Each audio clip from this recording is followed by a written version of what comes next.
Hi, this is Dr. Jose Saldivar with another episode of the FYE podcast.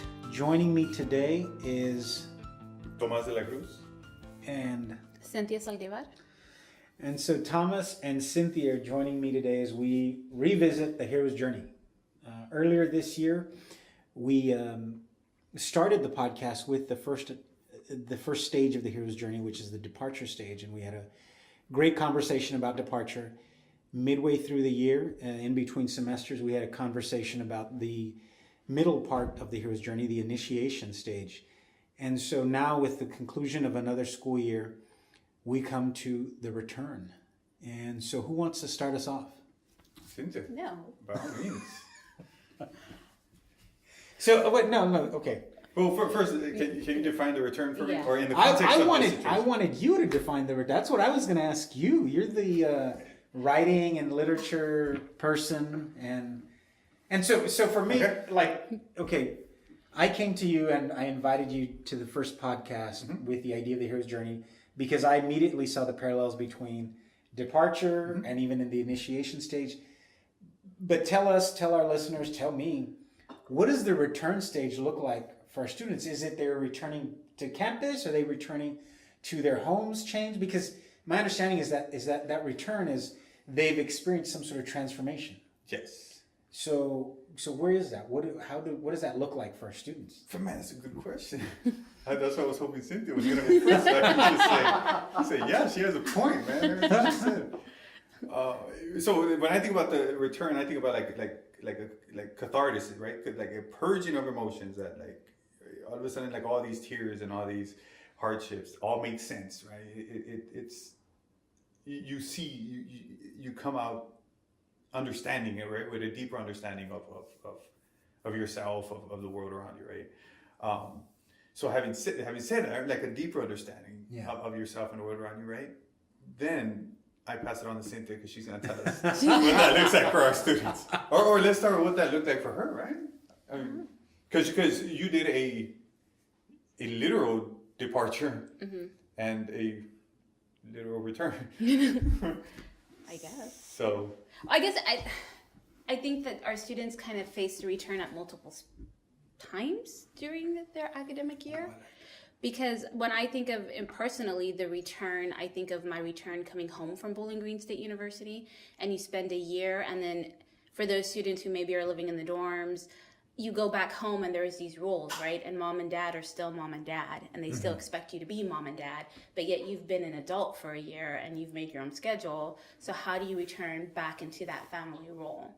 But then there's also the return of like, I know a lot of students after their first year don't want to come back. And I found myself in that space too. I spent the summer here and I didn't want to go back to Ohio, and I was ready to go to UTRGV at the time.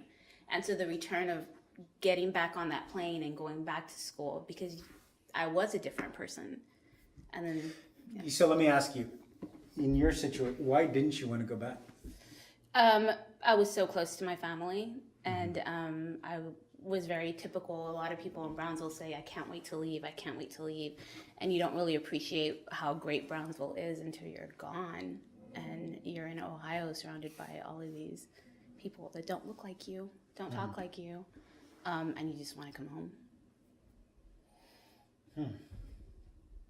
I wonder, in situations like that, do you think, so if we're sticking to this model of the hero's journey, right, and we have initiation in the middle, and the return often is as Thomas described it, right, this purging of emotions, this transformation, this changing.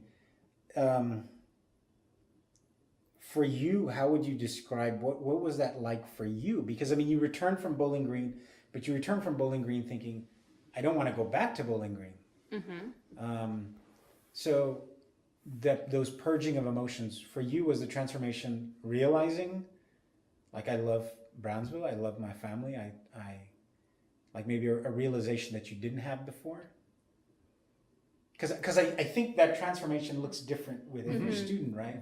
You talked about the returning in different areas, right? I think for me, right, I left, coming back, I came back a very different person.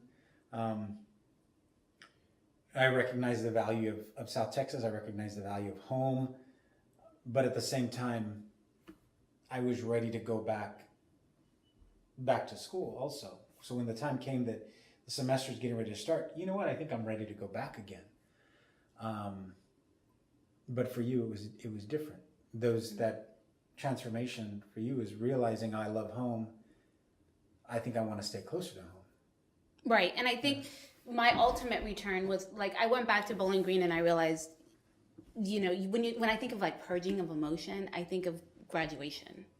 And I was strong enough. I did it in 4 years. I went to Ohio. I didn't want to be there. It was cold. It was miserable, but I did it. And now I'm ready to return home. Yeah. And the purging of emotion of like, I'm ready to give back to my community. I'm ready to make a difference. I'm ready to work in higher ed and help students like me. That to me was the purging of emotion and the true return, because I came and stayed. And that's the way I understood it. But I really like this idea of different stages of the return, right? The return, who you become, or your identity after the first semester, your identity after the second semester. I mean, because in your second semester, you're already old enough to drink. You know what I mean? That changes things. Right?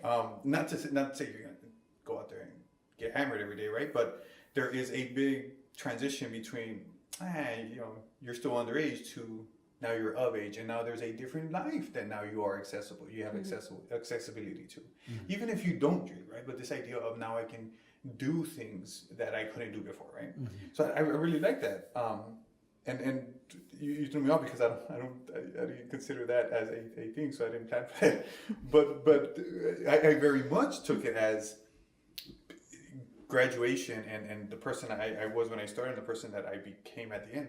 I've every semester, it never fails. I have certain students, one student at least, come up to me and be like, well, I challenging this whole education system and the way in the U.S. the way we teach, and in college being for everyone, right? And I tell them straight out, I was like, no, college isn't necessarily for everyone, right? There's people who do very well for themselves, right? There's people who don't gauge success in terms of money, right? So they don't see this whole institution and what the benefits it can yield afterwards as a possibility. But I tell them though, I go, but the university, if you treat the university as you're gonna get a paper at the end of 4 years up top, 6 years. Right? If you get a paper at the end, right? If you treat the university like that, then you miss out on a world of opportunities for you to grow as a person, right?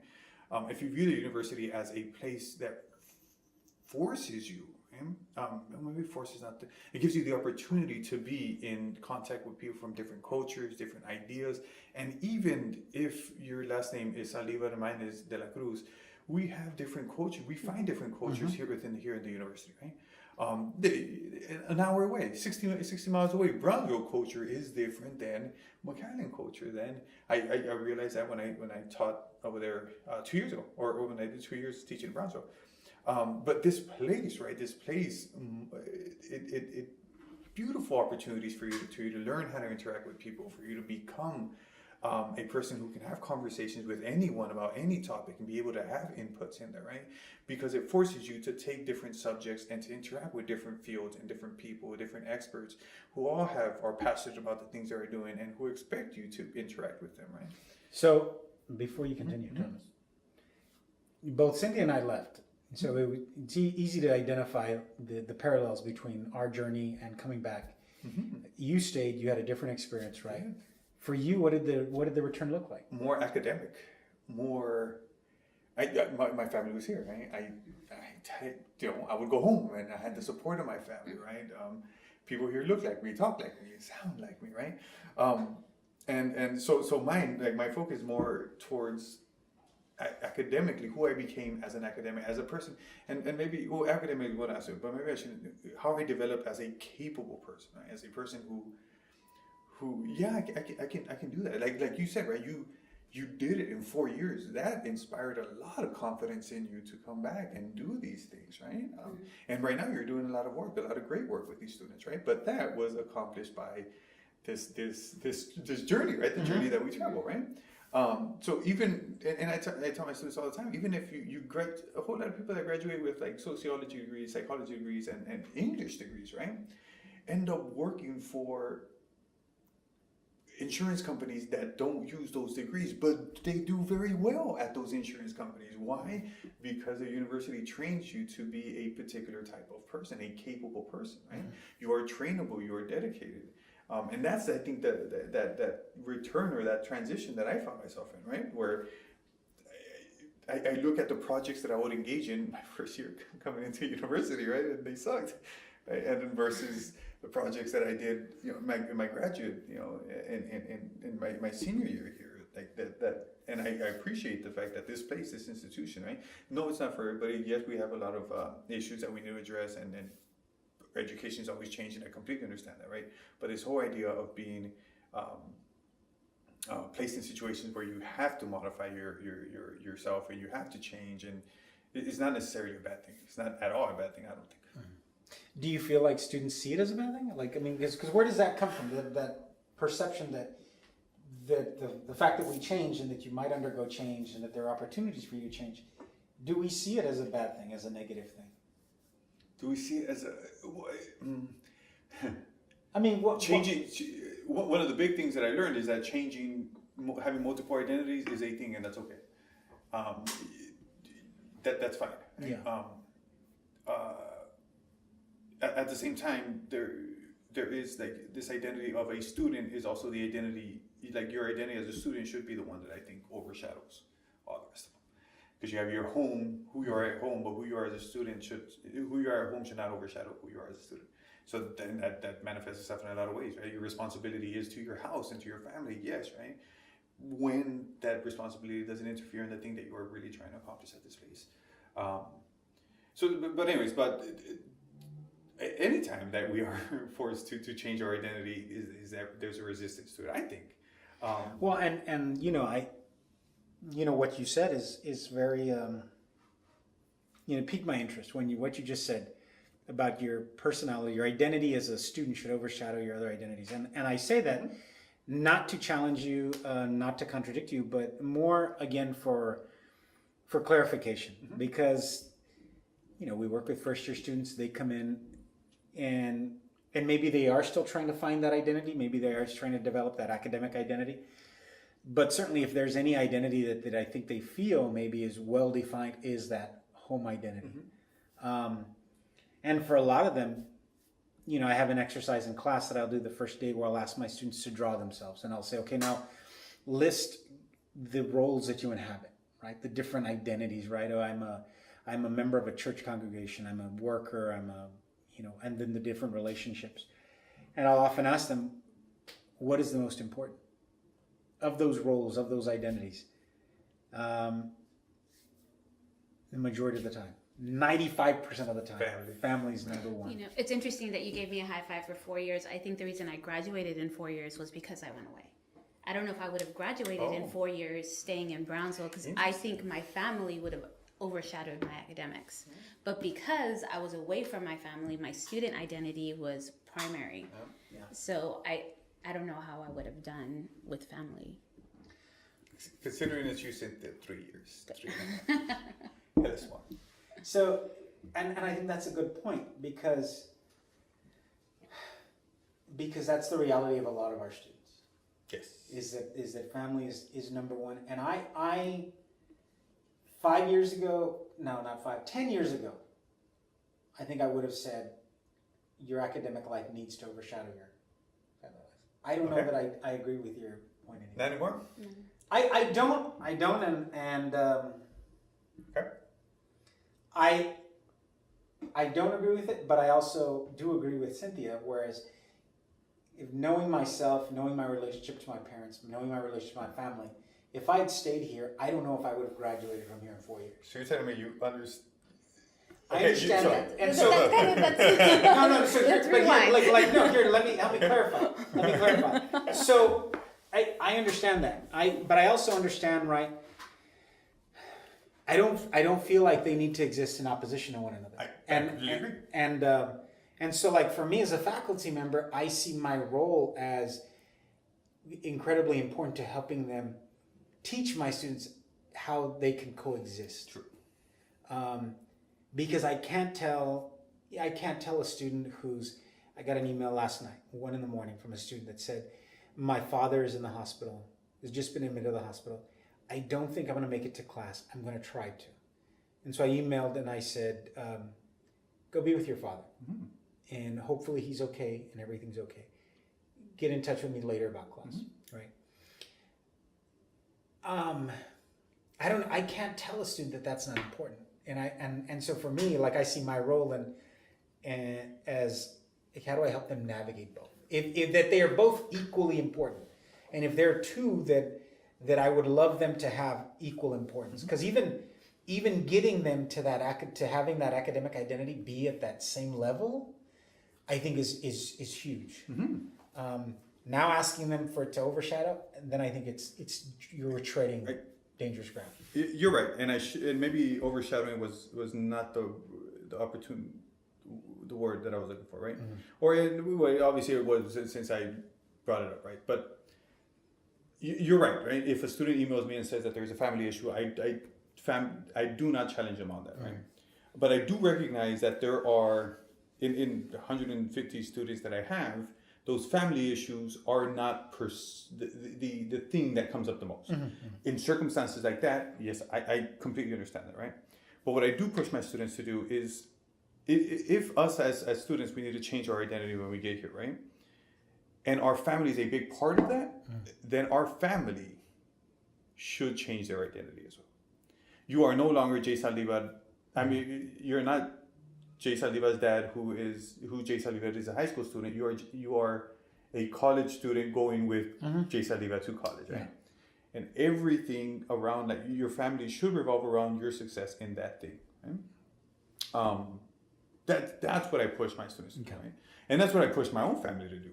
I was like, hey, no, I need help in this thing, right? I need, and then that means that they have to change too, right? In high school, like, my parents were like, hey, how you doing? I'm doing good. Cool. Didn't bother with it anymore, right? At all, right? But in college, I was like, hey, I need, like, help me wake up in the morning.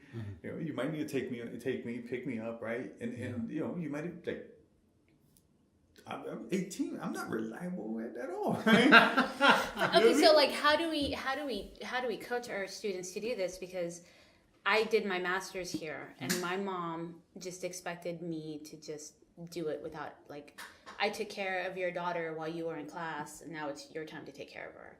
And so I would stay up till 4 a.m.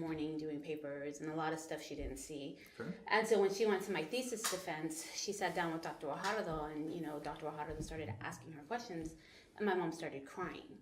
And she's like, I didn't realize all the work that went into this until I came to this defense. And she's like, wow, I had no idea that she was doing this. Because my mom didn't go to college. She has no idea what goes into it. And so she just always expected me, you're a good student, you can take care of it, you don't need my help.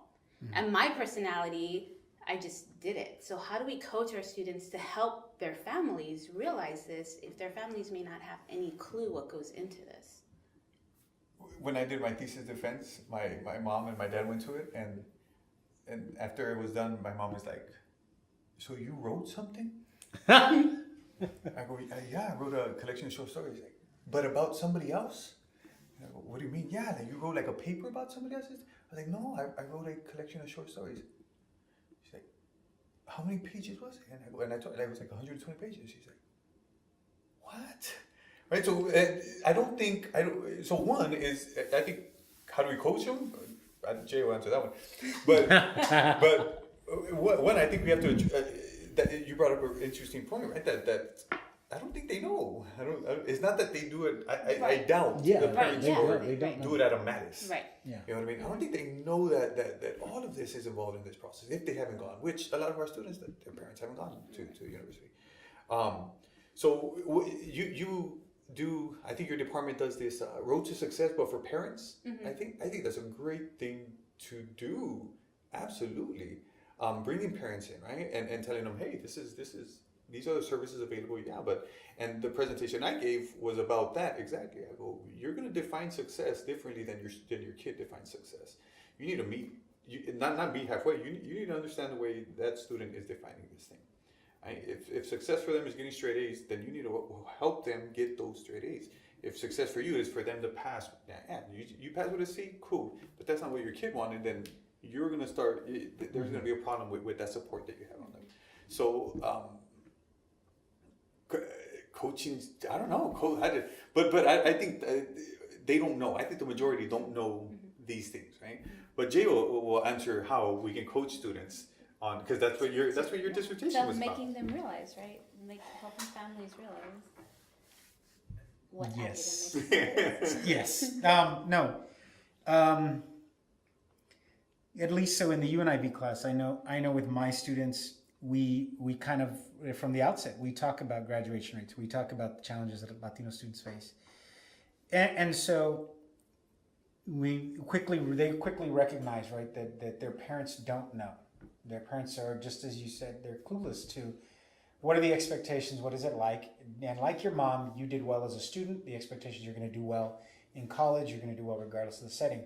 But the setting is different, right?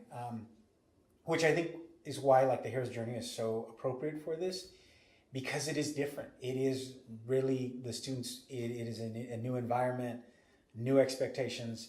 And so for me as a faculty member, it's teaching my students, tell your parents this is what is expected of you.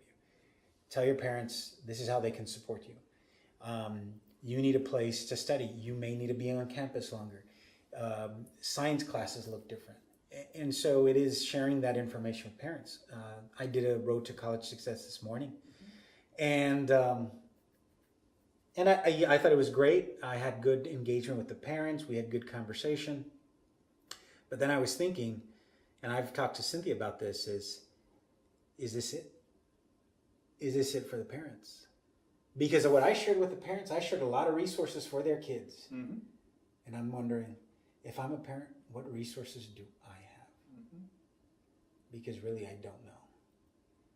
And so what does that look like?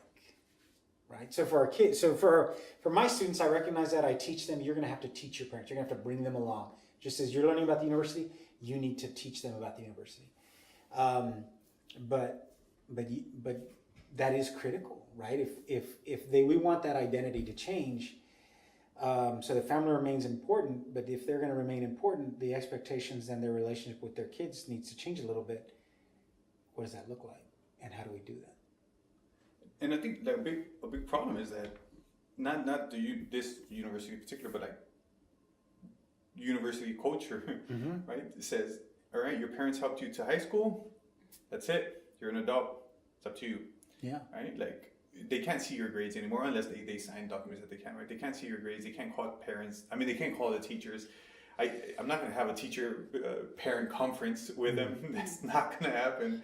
You know what I mean? So then it's like I think the university culture also. It doesn't help. It's like all right, bye. This person is an adult. Deal with it, right? Yeah. But then again, if that wouldn't have happened, I don't know.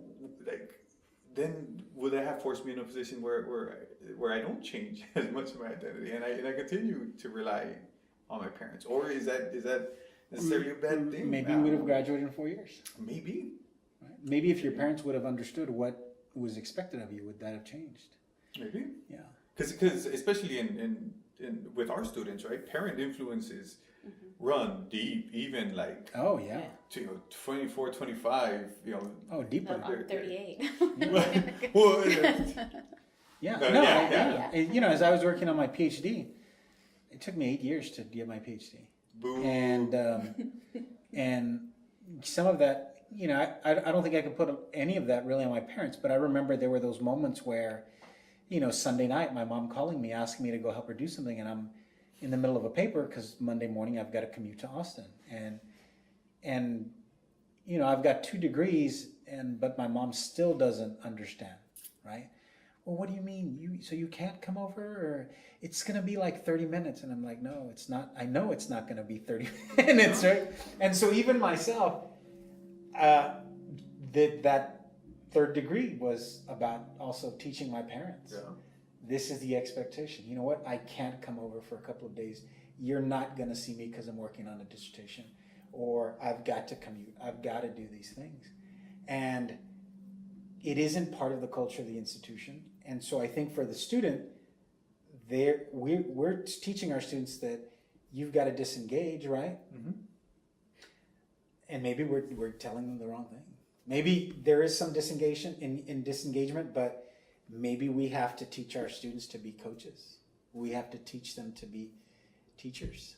So they teach their parents. This is what I did in school today. Yeah. This is look at my syllabus. These are my assignments. These are the dates. Yeah. You know, why not? I don't know. Final comments. Final thoughts. I mean, this has been good because I think I had no idea how we were going to go with return. And I think this was a good conversation about, right, for us there was the physical, we returned home, and it looked different for both of us. For you, and I think you are representative of a lot of our students, the majority of our students, that you stayed, you're a local product, and for you, the return was about academics and sort of those expectations for yourself, but also about cultivating that academic identity and bringing your parents along on that journey. So I think that was really insightful. Thank you. Any other thoughts, guys, before we go? This is our last podcast? Well, this is the last one for the hero's journey. For the hero's journey. I mean, you're always welcome back to talk about any other topic. And in fact, I'll put it out there. Look, for our listeners out there, if there are any topics that you think we should talk about, let us know. Because we're coming upon a new academic year. We can always go back and revisit some of the same topics and things we did last year, but we'd love to hear from our listeners, and we'd love feedback. I think Cynthia got fantastic words of wisdom to leave us with. Wow. I think. No pressure. No pressure. We'll see you next year.